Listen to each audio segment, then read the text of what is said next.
Thousands of foreign students studying in Ukraine are now returning home. Their journey was difficult, but made even harder, some students from Africa and Asia say, by poor treatment. Students posting on social media say they were pulled from trains and pushed to the back of long lines. Reuters has been unable to confirm these reports. Nigerian medical student Oduola Adeboale says Ukrainian soldiers pointed guns at him and his friends while they were trying to flee by train. Adeboale left his belongings behind, but is now in Nigeria. It's only document and system that is with us here, and phones. It was when we get to Romania, we have to buy some things, and even some people have to buy many things. Things are lost at the virtue of this war. Many things are not carried. Ukraine's National Police and State Border Service did not immediately respond to requests for comment on the allegations. The government has now set up a helpline for African and Asian students looking to escape Ukraine. From Nigeria, Gabriela Duda from the Foreign Ministry has been coordinating the returnees. We are expecting 3 other flights later today, 2 from Poland and 1 from Budapest. So we're expecting that at the end of today, we will have brought in close to 1,000 again, apart from the 415 that had just come in this morning. One student says the ordeal has taught her at least one lesson. It's like you're alive. Even though you have to start from the beginning, it doesn't matter. You're alive, and that's all I care about.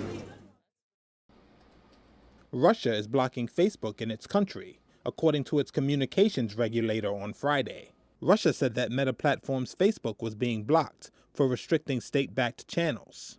In a statement posted on Twitter, Meta's head of global affairs, Nick Clegg, said the company would continue to do everything it could to restore its services. It read in part, quote, "Soon, millions of ordinary Russians will find themselves cut off from reliable information, deprived of their everyday ways of connecting with family and friends, and silenced from speaking out." TASS news agency reported on Friday that Russia has also restricted access to Twitter.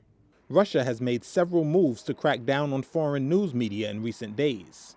It also blocked the websites of the BBC, Deutsche Welle, and Voice of America for what it said was false information about the war in Ukraine. On Friday, the BBC said it would temporarily suspend its work in Russia after introduction of a new law that could jail anyone found to be intentionally spreading fake news. Russian forces in Ukraine seized Europe's biggest nuclear power plant on Friday in an assault that triggered alarm around the world, while fighting raged across Ukraine as troops besieged cities in the second week of an invasion launched by Russian President Vladimir Putin. Officials later said the power plant was in working order. The capital, Kiev, in the path of a Russian armored convoy that has been stalled on a road for days, came under renewed attack, with explosions audible from the city center. Look at the fallen trees. They fell, and the wave broke all the windows in the village council house. The glass shards injured some people, but luckily all who were inside are alive. Sadly, there were casualties among those who were in the cars. Putin's actions have drawn almost universal condemnation, and Western countries have imposed heavy sanctions in an effort to squeeze the Russian economy. But NATO allies on Friday rejected Ukraine's appeal for no-fly zones, with Secretary General Jens Stoltenberg saying that stepping in directly would lead to a broader, even more brutal European war. We are not part of this conflict, and we have a responsibility to ensure it does not escalate and spread beyond Ukraine, because that would be even more devastating and more dangerous. U.S. Secretary of State Antony Blinken also rejected the no-fly zone, saying the only way to enforce it would be to shoot down Russian planes. On the ground, a humanitarian disaster is unfolding. Thousands of people are believed to have been killed or wounded since the invasion started, with more than 1 million people seeking refuge in western Ukraine and in neighboring countries. Massive crowds waited for hours on Friday in the western city of Lviv, trying to board trains headed to Poland to escape Russian attacks. Many left loved ones at home who chose to stay and fight.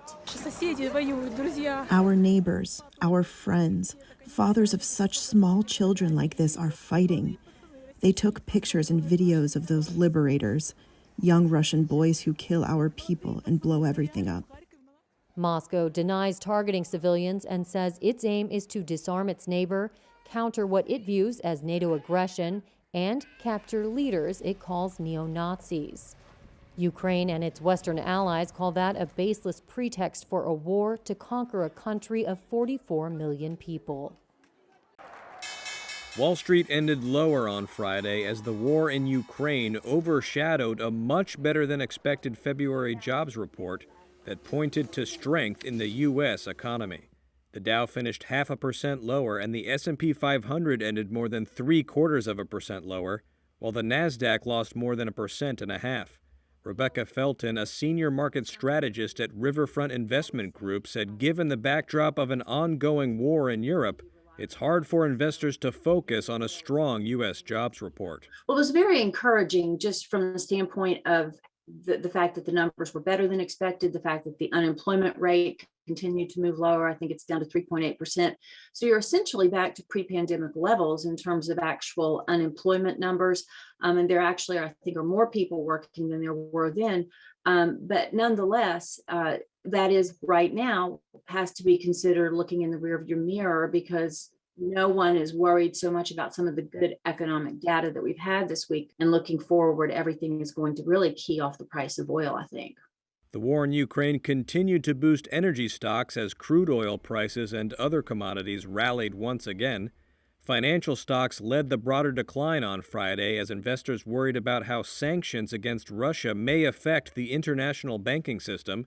The S&P 500 Banks Index sank again, bringing its losses for the week to nearly 9%, its worst weekly decline since June of 2020. Big tech stocks Apple, Amazon, and Google parent Alphabet all lost more than 1% on Friday, and one of the session's biggest losers was WW International, formerly Weight Watchers, dropping more than 8.5% after the Federal Trade Commission said the company illegally collected personal information from children without parental permission. By the grace of God, the world narrowly averted a nuclear catastrophe last night.